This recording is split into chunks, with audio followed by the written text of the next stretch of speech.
Hi everyone, welcome back to my channel. I hope you are doing something amazing today. In this video, we are diving into Apple's big UI update announcement at WWDC 2025. Yes, I am talking about the new liquid glass design for iOS 26. While rest of the world sprinting in AI race, Apple surprised us by not really joining. Instead, they give us a glossy new interface. But is that really enough? Let's break it down, especially from an iPhone user perspective. Let me tell you one thing. This video is really close to me. Being a fanboy and having worked with Apple for 2 years, I am making this video with a heavy heart and a sense of disappointment. So, what is liquid glass? Apple calls it a futuristic new design language for all its operating systems. And instead of separate version names, it's now unified under OS 26 across all devices. Now, what does it look like? Imagine your iPhone covered in a layer of semi-transparent glossy glass with blurred effects, icon, widgets and controls that appears to float. It's very visually heavy, but does that mean it's better? Let's look closer. When I first saw the liquid glass design, my reaction was mixed. Yes, it looks modern. Yes, it's different. But the home screen appears busy. There is a lot happening at once. Apple used to be the master of simplicity. The translucency, while stylish, makes it harder to focus. Icons, text sometimes get lost with the background. What happened to Apple's golden rule of simplicity?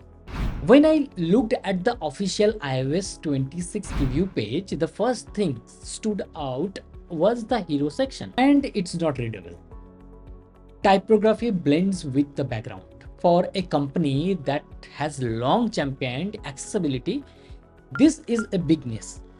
I'm sure they will improve the legibility later, but why release something this visually overwhelming to begin with? Let's talk about functionality. This is their biggest UI update since iOS 7 back in 2013. That's over a decade ago. And while they are clearly aiming for a futuristic look, it almost feels like Apple asking users to learn how to use iPhone again. A good design should adapt the user, not the other way around.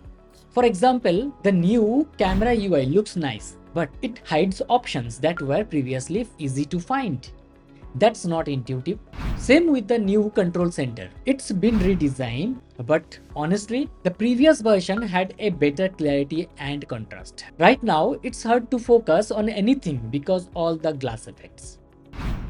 Let's be real. This design feels like something we saw from Windows back in 2007, just more refined. Even Microsoft Fluent Design today handles the glass effects with more balance, combining depth, motion, and color. Apple's version, it feels like they prioritize aesthetics for marketing screenshot rather than the real world usability. Okay, it's not all bad. There are some features of iOS 26 that I really like. Safari got a cool UI update. Tabs now collapse into a bubble, and the address bar shrink as you scroll. Some transition and animation feel more fluid and dynamic. It's still early, and we know Apple listens when the world talks back loudly. They might add better blur level, improve the contrast, and polished the accessibility experience before September.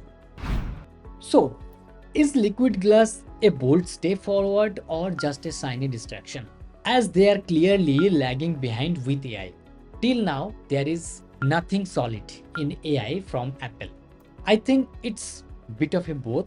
Visually it's fresh, but functionally it still needs work. My hope Apple takes the feedback seriously and bring back that balance of beauty and usability. Remember Steve Jobs' that famous quote, design is not just what it looks like, feels like. Design is how it works. Let me know in the comment, do you love it, hate it, or feel somewhere in between? Don't forget to like, share, and subscribe for more design and tech related breakdown. See you in the next one.